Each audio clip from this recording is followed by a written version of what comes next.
All right.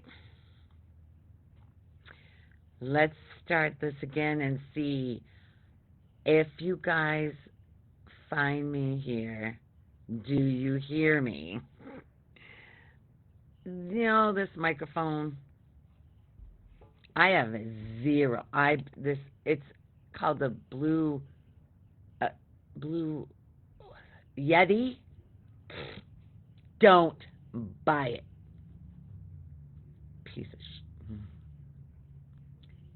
All right, I don't know. Okay, whoever is here, can you hear me? I'm going to type in here. Okay.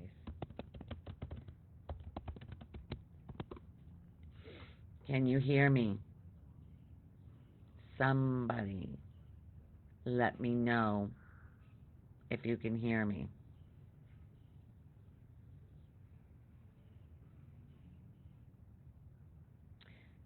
Says I have one viewer.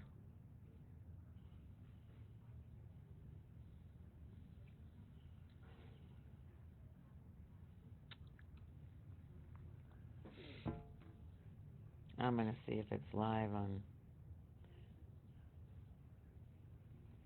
Can you hear me?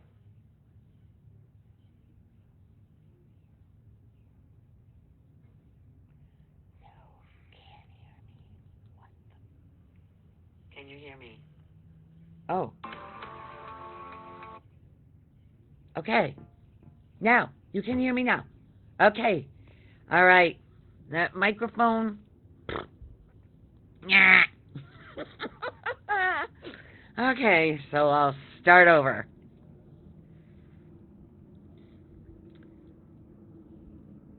So when we went to Boca Grande last, good morning. Good to go. Thank you guys. Thank you. I don't know what technology. Anyway, so last weekend the girls and I went to Boca Grande. Yay! I can hear you, darn it.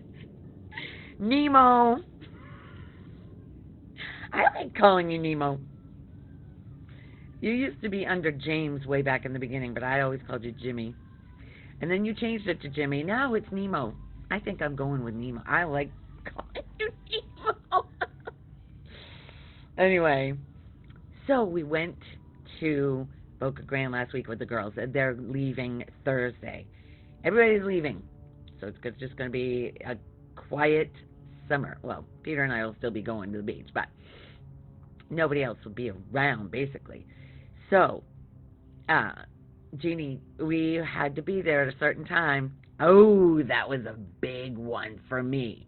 Because recently, I've I saw the thoughts were every time I get together with the girls, they're always late. Phoebe, Christina, and Jeannie are always late to everything. And in the bathroom, I was getting ready, and I'm going, these guys, all my friends now are late to everything. I'm always the one that's ready, and they're not. But I was conditioned to be on time.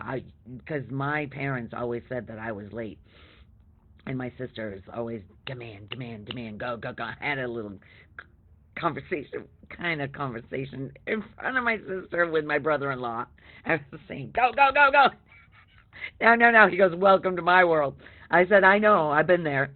Anyway, so it was always when you're getting ready to go somewhere, like to school for me, be on time. So these girls are not. So I feel like I'm fighting life. My inside, the voice is, how come they can't be on time? All of this is holding resentment and against them doing it wrong. And I'm doing it right. Ah! But every single time, it works out. And then I got to see, I don't like somebody saying, pressuring me to be there at a certain time. You gotta be there, gotta be there. But I didn't. I was uncomfortable with my sister. I always felt like I was, and I realized I'm the one. that's doing that. I'm the one that's the going to be there on time. I mean, with a plane, you really need to be. But good morning, Cynthia.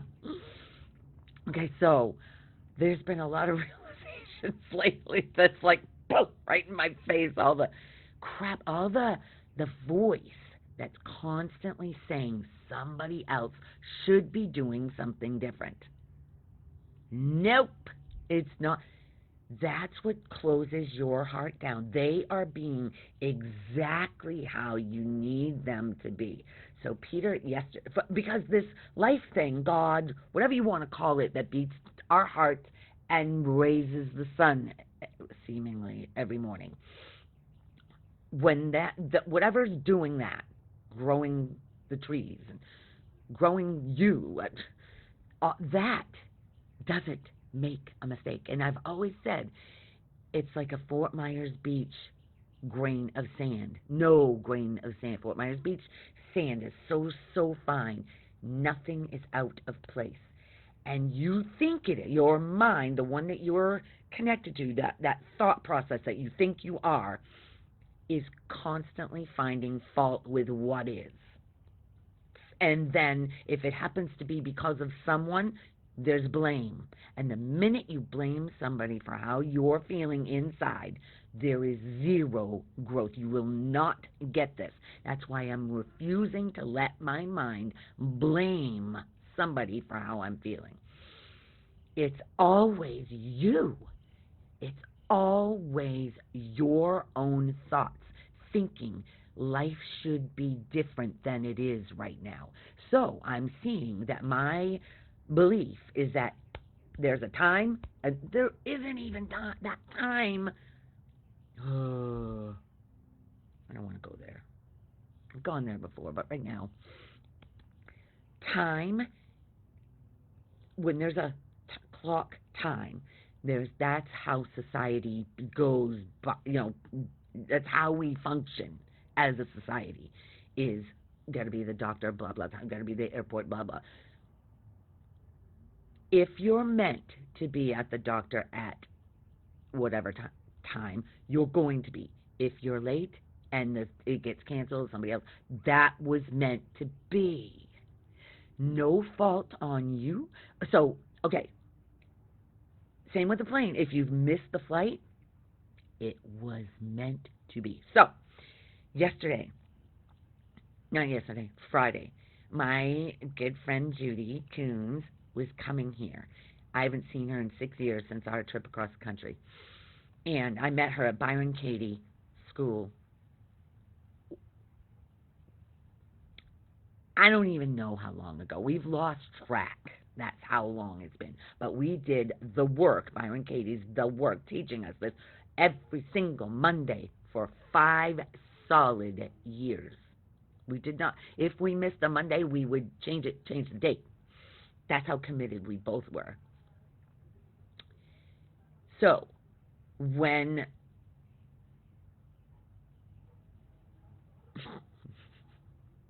the Friday, she was coming in at 3:30, and I said, and Jeannie goes, I want you to be in the car. I want you to agree. When she comes in, I want you to be in the car with us, and then we'll go to dinner or something. So I said, sure. I get out of school at 2, and I knew I was working in an ESE department, in the special needs area. So they always send the kids to school, to the buses early. So I knew I was going to be out of there maybe even before 2. Well, I was covering for an IEP meetings for this one lady. But she's a teacher. There were so many IEP meetings when there was like probably 20 of us that were getting keys, and in the morning you give your keys and you get the key to the room, blah, blah, blah. I ended up going after at the end of the class, close to the end, there were so many adults in there. I was like, there was one kid left. I said, can I go? Is it okay? She goes, no, you're the teacher. You have to stay till every kid is gone. Okay. Didn't explain anything. I just was like, okay, surrendering to. Because the thoughts were there, well, I need to be somewhere, blah, blah. So this kid's sister was coming to get him. And of course, it wasn't quite 10 after 2. So then I'm running to the office. Actually, I have to ask somebody because I don't know where the office is. I'm so turned around in this. I was in a whole new section of this school I've only been to a few times. So I there's a line of subs trying to go, exchanging keys, and the woman behind the desk can't find the name that the key goes to, blah, blah, blah. And I'm sitting there going, okay. I finally get the keys. I go to the car, and I'm leaving the parking lot, and I'm where I think I need to go. It's blocked with cones, so I go another way, and there is a line of traffic coming into a one lane, like all merging into one lane. I'm not moving. At that point, I surrendered and said, okay, because once you take a breath, because it's amping up inside your body. I'm late. I'm not going to, and I'm having Jeannie and Christina texting me saying, what time do you think you're going to, and so my GPS is saying it's closing the gap as I sit there, not moving. So I finally say to them, you guys go without me. I'll see her at some point this weekend. I'm sure that some point I can go meet her. You guys do it. And Christina's like, hell no. I didn't know this till yesterday, but both of them, at that point, I had gotten out and I was going down the road and merging onto Veterans, which is a big artery. And Jeannie's calling me, Christina's texting me, and all this, it was, I couldn't answer the phone, which Jeannie's text said, I'm trying to call you, but I was laughing at all of this because I wasn't caught up in the excitement. But when I had let it go, saying, okay, I don't need to be there at that time. It's okay if I don't see her today. Just the relief in this body. And then all of that stuff. And they were like, oh, we parked at Tyson, blah, blah, blah. So I set my GPS for this Tyson Eye thing, and it's taking me through a neighborhood just to cut time off because that's what the GPS is about. And Jeannie's like, where are you? I don't know where I was literally. So I get there. I park the car. I get in the back of her seat, and I'm stripping and changing into my dress because I wear jeans. I wear layers because the schools I swear to God, they have their AC at 65. It is, it's not really, but it's how it feels to me. It's freezing in there. So, and it's really hot out. So, we got to the airport with time to spare. We parked at the cell phone lot and sat. I don't even know how. It was over 5 minutes. We totally sat. So there was it worked out. As much as our minds fight what is and blame someone else for doing it wrong, or ourselves for doing it wrong, all that suffering and angst in the body, all of that, because our bodies are paying for everything our mind puts it through. Jesus. Nobody's doing life wrong. And the more you judge, that's what I'm noticing, the judgment of you making me late to whatever, or I'm late, and they're pressuring me. All of that is the little me that you think you are fighting life, not trusting that when you trust that no matter what is happening, it is meant to be happening. No matter what it is, it's meant to be for your, when I say your, for the one you think you are, for its awakening to it's not doing this. When you realize you're not doing life, they aren't either. But in this dream of separation in time from birth to death, there's that little me has preferences. It wants things the way it wants them because of its beliefs. I can't be late. I'm late. You are making me late. You are making this frustrating for me. No, it's never someone else. Take a breath. Surrender. Watch those shoulders come down.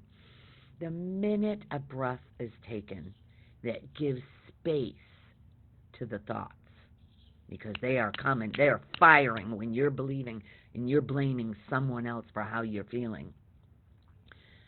We are our own worst. The little me, it's so afraid to do life wrong. It's so afraid, and it needs other people's approval. And if you don't get it, and if you get, instead of somebody else's not getting their approval, you get their back, their, discontent with you, that triggers, I've done something. And then you hate them. That's the little thread I'm noticing, that every single person, I said this 2 weeks ago, every person that comes across your thought process, because your subconscious mind holds on to everything. It holds it tightly. What you did to me. I'm a victim of this one, that one. And every single image of those people, there's a thread that's a judgment which blocks the love that you will never get to the love, to realizing the love that you are, if you're blaming somebody for doing life wrong. They're doing it exactly for your awakening, for your forgiveness, for your need. As you see them as perfect, well, because there's nothing wrong with them. Nothing is wrong with them. And your judgment of them being wrong hurts you, not them. They're perfect. So anybody who is seemingly hard to be around, that's your gift. If you're just a little bit willing to go inside and say, okay, what is it they're triggering in me? What is it that this person is triggering in? What is the belief that I'm using them to point out to me? With our minds, use the other person. That's why the Course in Miracles talks about we're walking each other home. Every single person that you hold in contempt is your gift. That is the hardest thing for our minds to actually acknowledge. And if your mind can go there, I'll meet you in that love flow. Because when there's no more judgment, and there's definitely still judgment here, as you can see, but awareness, who you are, the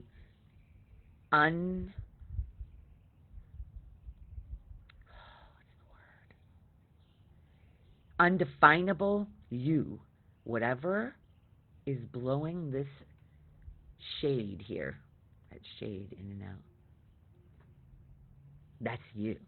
Whatever is doing that, you will never see it. You cannot quantify it. Your mind cannot quantify what you are. But that's, when I say your mind, it's the mind. There's no new thoughts. All these thoughts we share, these bodies and minds are indoctrinated into all of this. Everybody has their own set of beliefs as a beliefs of who they are. But all of the thoughts they come right back to I'm not enough and something's wrong with me, which are not true. That's why I was feeling like I was doing it wrong or life was doing it, and I couldn't, as the different things were happening, the keys, the kid being late. There was already an awareness of course, of course, this is happening, and it just kept piling. And I'm watching it. When you can watch it and laugh at it, I tell you, right there, you know you're out of it. You're out of this dream of separation that you believe you have to be. We're not separate from whatever this is. This, come back to this now. And all that thread of past and future, the threads, so you're holding on to the resentment of these people that have done something to you. You're not holding on to it. Your mind is holding on to and hurting you by using their image. God, you guys, this has been years. But right now, there's an acceleration on this planet, seemingly on this planet, that's making this message more easier to get and more, because more and more people, my whole feed, everywhere I look, my YouTube, my Instagram, my Facebook is all this. All of it. Peter's got all nasty stuff on. Do you know who killed who? This. And you know, that seems to be happening. And I can be with the quote-unquote sadness, but underneath it, I know no one was born and no one dies. These bodies come here to experience this and become. We have the opportunity to be awake in this dream. Or as Jesus said, in the world, but not of it. Watching it. Somebody said something about like you're on the shoulder watching it all. I literally at the school was watching all these compounded things saying, I'm not going to make it. So also, not only did Judy's plane was not coming in, the very first text was, she's coming in a half an hour early. Of course she is. Oh, shit. Can you see the of courseness of it? Oh, my God. It's hilarious. Hilarious. Then as you start letting go and start laughing at it, synchronicities. Crazy synchronicities. I was at one of the schools this week. I'm Mariner High. I met this girl, this woman. I substituted with her and had the best day. That was the day that at North, down the street, my favorite school. And her and I had the best day. We didn't expect, it was a Friday, we didn't expect anything from the kids, because usually in the ESE classes, it's Fun Friday. Because these kids don't care to know what they're trying to get them to know. It's just a battle, such a battle. And I sit there watching it. I was in, stay with it, law. So, this woman was, I didn't know. I give my keys. I got my, I was leaving the school, walking out the door, and I hear, Lori! And I'm like, what? Oh, so back at North, I don't know, this must have been in February. We had the best day, and I remember being in that classroom going, I am being myself. The Lori character was literally being herself that day. No pressure was being put on. I wasn't pressuring myself to be something different because of what I'm doing wrong, because I'm in the school system and these kids need to learn. And I know that all these teachers are, that's why there's so much volatility. The kids don't want to learn the shit that they're teaching, and they don't, the teachers feel like they're doing it wrong if they don't get them to learn. I had that conversation with another lady on Friday, another teacher. Oh, it's great. Anyway, so um, she had this woman that called my name at this school, and when we worked together back in February, she wore this sweater that I loved. Oh my God, it was so pretty. It was full of lace along the edge of the same material that it's made out of. It's a long, oh my, and so she says, I turn around when she calls my name, and I go, I couldn't remember. I couldn't remember her name. She knew my name was Lori. What the heck? So she goes, I have that sweater for you. I'm like, what? She goes, yeah, I'm too fat for it now. She goes, I just cannot. It's ridiculous. I said, okay. I said, next time I see you, I said, how are we going to coordinate? She goes, well, what are you doing right now? I said, no, I'm going home. She goes, follow me to my house, and I'll give it to you. And she did. I went to her house.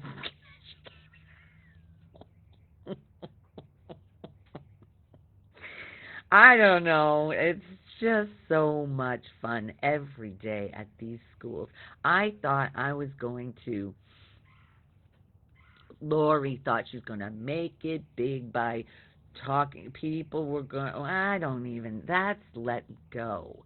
Lori is exactly where she's meant to be in these schools. And it's clear. I love watching it unfold, especially with the high school kids. Well, the little ones do, but the high school kids, as they come in, I'm like, hi, every morning. I'm like, good morning, And I heard some kids say, as they were walking in the hall, because their friend was going, I had that person in the class earlier, and the friend was going in, oh, she's so nice. Now, I'm not attached to being nice. It used to be, I had to be nice. And now, it's not that I'm nice.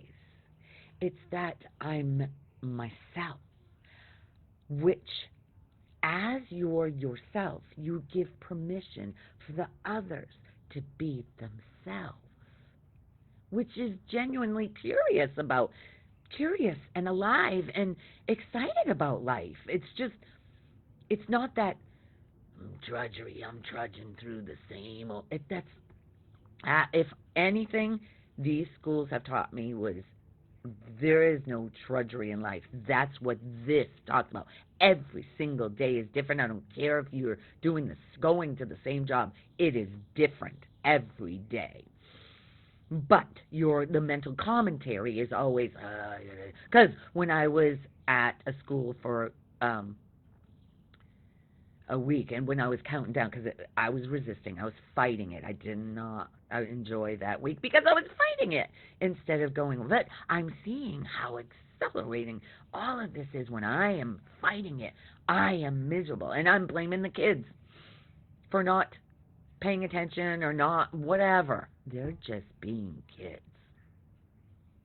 How can I blame a kid? And every single one of us is a kid. When I used to be afraid of my brother-in-law, his gruffness, his in-your-face, he's very volatile.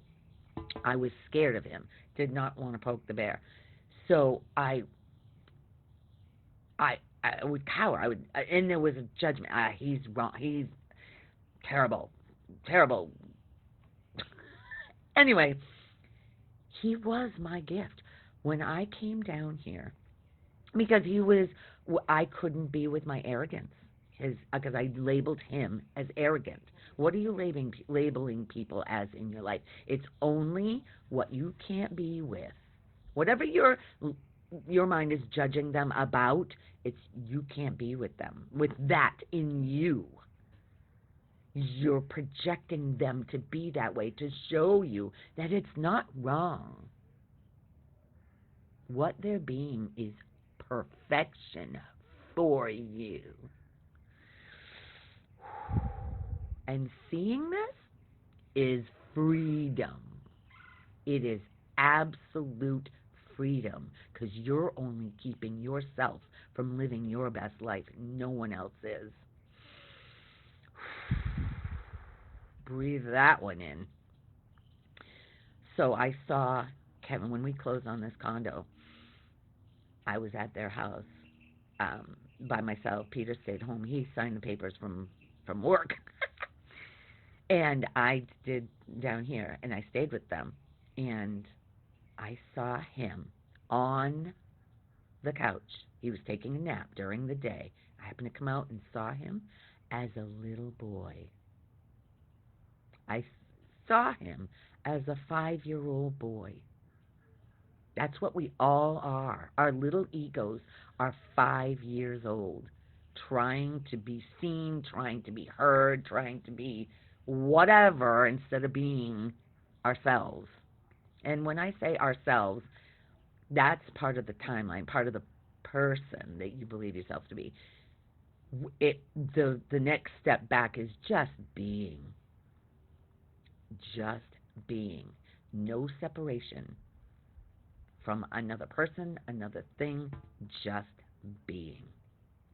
When Bruce first said that to me at the ice cream shop years ago, I'm like, just be.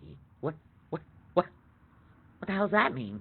I don't know how to be. But as these layers have gone, you come back to just beingness. That's it. No fighting, just being.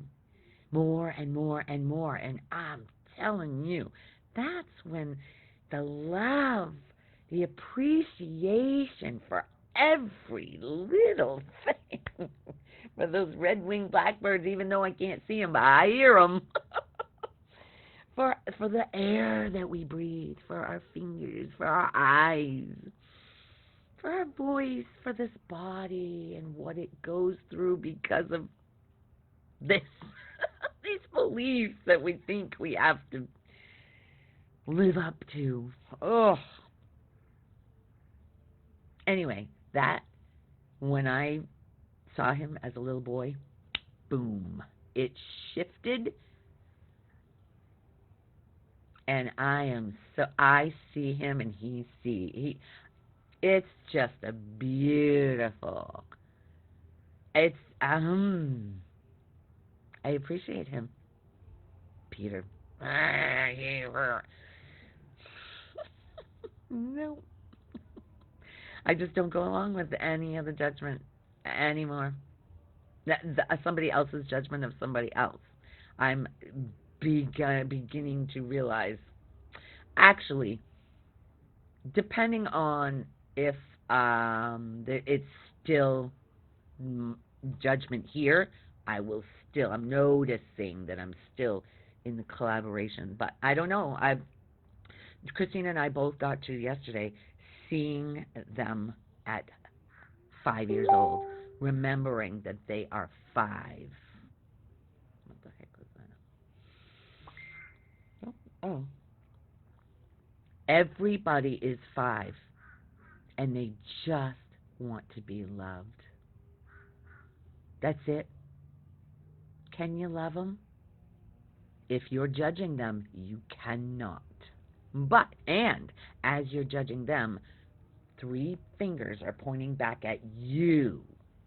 You're hurting you by judging someone else as wrong. No one's wrong. Everyone is that little... You do not know what this person has gone through. Oh, Hannah was talking to me this week about some asshole, she said, that came in, and she had to, where she works, and so she's judging him as he was being what looked like an asshole because her bosses are Indian, And the guy came in and said, "Where did you learn to cook pizza? In Pakistan?" And the owner said, "No, lower." And the guy probably doesn't even know where, I don't know. But he was just argumentative. He was just he obviously, Hannah called him a prejudiced asshole. Prejudice is prejudge, which is what she was doing. She doesn't know. She's 17. I'm just learning this at almost 62. As you prejudge someone else, you're hurting. And if someone comes in that's pissy like that, and I don't know them, see, it's different when you're living with someone. It's harder because you have so much seeming time of judgment against them doing it wrong. Which, I'm so glad Peter's still playing this with me. Oh shit. Anyway, that judgment. Oh, she was prejudging this guy as doing it wrong. He was doing exactly for that Indian guy and for Hannah. Do you see? He was there for her to see that her judgment. She was calling him a judgmental asshole the same time she has no idea where he came from. And, I mean, obviously he's believing his thoughts. How can he be any different? Most people think that they are the thoughts. They think a thought and they go with it. That's all they know. But this whole message is about realizing that you are not those thoughts, and they can accumulate, and your body is your barometer. Use it when it's upset in the moment. It is not about the situation. It's about what you're thinking at that moment. What am I thinking? I don't have to go down this road with that thought. Okay. Laugh at it. There I go again. And every time you do it, in this dream for the me, it collapses another belief. It just keeps collapsing them. And right now, the ones that are on my feed everywhere I go talk about the acceleration. Right now, it started in 2012, I think, when the Mayan calendar ended. And right now it's amped up big time because so many people are suffering. COVID was a huge jump for the world because the suffering was unbelievable. People were forced to be in home where they were separate with their work. I saw so many. Well, Travis and Lindsay broke up. So many people ran away from each other, which is part of it. There's nothing wrong, but it could have been coming together instead of. So, when you hold resentment or any kind, when somebody comes up in your mind, the thoughts about them are anything less than they are perfect. They are exactly the way they're meant to be. If it's judgment of any kind, you will feel it in your body. Your body will tighten. Take that breath and go, okay. As you do that, eventually you can start sending love. Your mind will loosen enough that you can visualize their heart and yours and send them love and watch it change. Because as you're feeling love, supposedly sending love to that one, you're not separate from that one. And that one is just as much love as you are, but the mind blocks that, puts walls up between it. As you start seeing the love that you are, the other person can't stay that way anymore. Or if they are, it doesn't matter. It doesn't. There's no more, you're doing it wrong. Because you're not judging yourself as doing it wrong. Ah, it's powerful. Imagine. Do you guys feel, because this isn't, it's not about the words that I'm saying. It's about the feeling. Because you're not learning something new. You're remembering. Because as a little kid is not judging anybody. When you were little, you didn't judge the world as wrong, the wars as wrong, the president as wrong. You started hearing it. Your parents, the government. I remember hearing so much resentment against the government coming from my mother. Not just my mother, in conversation with other people. It was like blaming, because the blame, gotta blame. It's got to find something. It's got to blame. Don't let your mind blame. Refuse to let it blame them. That's powerful for your awakening, for your coming back to the love that you are. Then your body doesn't have to go through so much shit. And then you have much more clarity of mind, clarity of body, so it doesn't have as much ailments. Because all of that resentment and stuff for each person that you are holding against, it's living in your body, and it's trying to get your attention, and it's in there. That's why when Christina cried yesterday, when George said, I don't think we should be living together. When you come back, you cannot be at this house. It's not going to... She was devastated because her little mind doesn't think she can do it on her own. It's holding on. She's got to not only not do... He's taking away love, but he's really not. He's showing her, come back to you. You are the only love you need. And when you realize that, you don't need anybody else's approval or love. Holy Jesus. That's huge. Just that alone. Then, because I've been noticing lately that the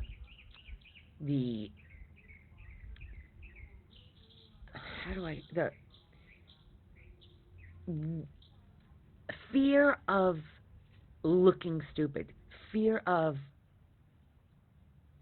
being embarrassed, saying something and it's not received right or whatever. I'm noticing that's okay too, because my body would shrink if I would say something that wasn't caught by the other person. It was deaf. It landed on deaf ears, whatever. It just hung there.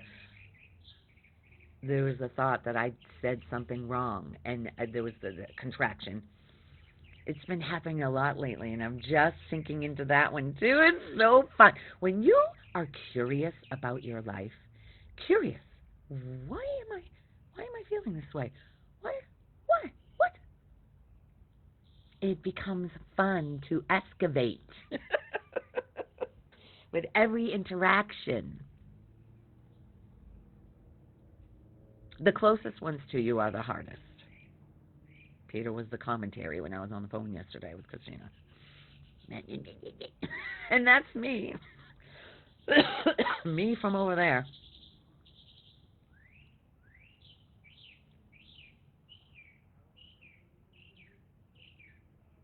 That bird is not doing anything wrong. It's being loud. I know. I have a friend. We used to go to the lake with them way back when the kids were young. And there were peepers and loons. And this person hated that sound. It's keeping me awake. Meanwhile, it's keeping me, lulling me to sleep. I love this sound. Nature. We are nature. She's not doing anything wrong either. It was just, I was blown away by her saying, I hate it. Oh, anything you hate keeps your heart behind the wall. Anything you hate just hurts you. I used to use my mother, also Kevin, but my mother as I used to use the image of her to hurt me. She's going to judge me. I have to look just right, or she's going to call me fat. She's going to say, look, oh my, I drove myself crazy by using her, the image of her, but at the end, it was all cleared up. She was my gift. I just couldn't see it during this lifetime.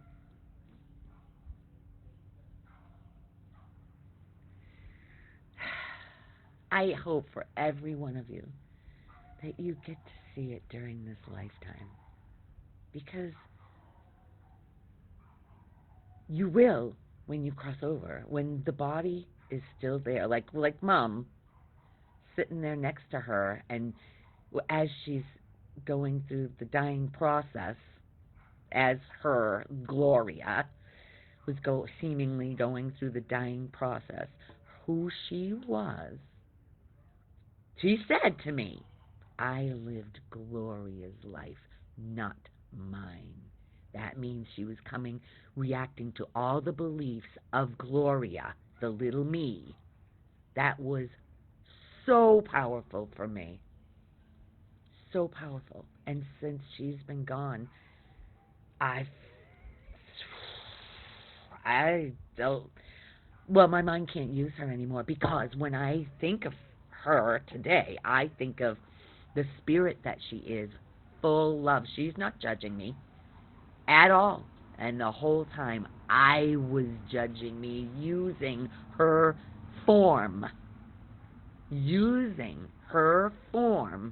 And so that blame, which causes resentment, which keeps my heart behind a wall. And my mind can't use that anymore, because I know that where actually, her body was still there, it's here. Actually, so is she. She's back into all that is. That's not separate. Not separate. And when she woke up, oh my God. Our eyes are the windows to our soul. That's why when these kids come to this classroom, I'm immediately looking right in their eye and saying, good morning. And they feel it. They feel it. I don't have to say another thing. And then I let them get on their phones. It's basically, because right now, phones are new. It's basically a study hall. I'm on my phone, so I'm not going to tell them. Safety pins. Oh, Shannon needs safety pins. She doesn't. I don't know if I have safety pins. I think I would, but I don't know where they are. I could tell where they were on Spear Street in Maine, but no, I've needed a safety pin since I've been here. Gosh, it's almost 10 o'clock. I don't know if you guys felt this. I felt it. There was so much that happened this week that was beautiful for me, for Lori. So beautiful. Everything. Oh, being angry at Peter. I was angry because, not angry, but a judgment. He would not take that spot that Jeannie took last week at the same time. He wouldn't take it because it was inconveniencing someone else. And that's entitlement. That's his thought process, entitlement. So we were going through, and we ended up going further down, which we had forgotten.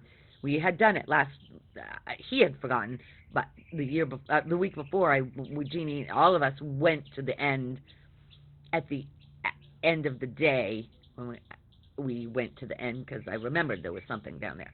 Well, there was so many parking spots down there, because there was none at where we normally park. At 10 o'clock in the morning, it was already booked up, except for that one spot that would have worked, but he didn't want to do it. We get to the other side with the other place through this bumpy dirt road, whatever. There's a museum thing down there. Plenty of parking, and it does not say no parking. So we get to the beach. I'm on the phone with Sherry, and I'm looking. There's so many boats because Boca Grande is there's a channel that goes between that and another island. I can't think of the name of that island. Cayo Costa or something. Cayo Costa, which you can only get to by boat. But there's a channel between it, very rough. The current is crazy. That's called the tarpon capital of the world. There was like I counted 35 boats, fishing boats, all when we first got there. And one boat, I finally sat down and was talking with Sherry. I saw, behind this boat, I saw a stingray come out of the water and never have I ever. Then shortly after that, a dolphin was right there. A dolphin. Then three manatees right there. Then a cormorant. I don't know if you know what a cormorant is. It rode the wave. I was on the phone with Sherry and I watched it ride the wave in. I was watching it in the water while I was talking with her, fishing, because there's a lot of fish out there. The water is crystal clear, turquoise. The turquoise is more turquoise than turquoise is. I'm telling you, it's otherworldly, the color of this water. Right here in the United States. So, when the cormorant came in on the wave and stayed on the beach. And you know how, I don't know if you guys know what a cormorant is. It kind of looks like a snake, its head, but it's in the water fishing all the time, eating fish. In Maine, here, they're everywhere. And they sit on a branch usually and air their armpits out. That's what it looks like. They're drying their wings. So it was doing that right on the beach. People were walking by and it wasn't affected. But when a dog came by, it left. Peter was the one who saw that. He's like, as soon as that dog went by, it didn't stick around. But with the people, it did. Now, anytime a cormorant's on our island and I walk out there, it's gone. I'm not even going to the island. I stay on the bridge to feed the fish. But it don't want me anywhere near. I don't know what. It was so... The moral of the story is, if we wouldn't have seen any of that if we were at the other place. If he had listened to me and made that, I let it go. We went to the other place, and what a day we had. Absolute perfection of a day. And we get to this place, which is a cool little shop that has all kinds of neat things in it. I love the shop, and they make their own ice cream. And my favorite ice cream is coconut with chocolate chunks and caramel swirl in it. I went right to because they have two different coolers for it. Kind of like if you go to Baskin Robbins or the hell's the name of that ice cream? You know, with the bins, all the bins. The whole bin on the right-hand side where my favorite ice cream is I only had it once before. It was gone. I'm like, what? She goes, yeah, the refrigerated section. Hi, Lisa, I love you too. The ice cream section was down, so they didn't have any of that ice cream. They said they saved it, but they had pints to the right. She goes, I think we have a pint left of it. Sure enough, there was actually two. I only bought one. And coconut is my favorite. I just love anything that has to do with coconut. I'm in. Peter's not, so he thinks. But there was no other ice cream that he liked, so I got this pint, and I'm starting to eat it. I'm like, oh my God, the caramel with the coconut and the chocolate. And he goes, let me try a bite. I give him a bite. He's like, he didn't want to admit how good it was, but I had to go do something, get out of the car for something. And he took it, and he was just chowing down on it.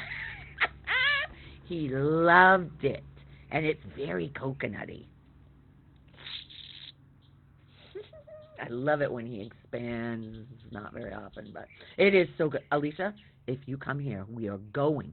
Whoever comes here, we're going to that beach or stopping there. There's all kinds of ice cream. They make it themselves. It's excellent ice cream. Even Peter approves because he thinks he only likes, medium vanilla cone. Nothing else. It has soft serve, not hard serve. We pushed beyond that one.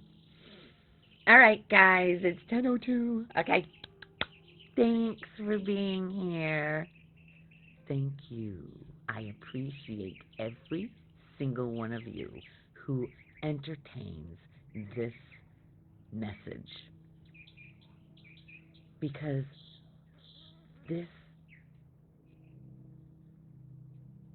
I just want you to live your best life. Back to the joy that you were when you were little, before you believed all these thoughts that have been handed to you. It's perfect. Love you. Have a great week. See you next Sunday.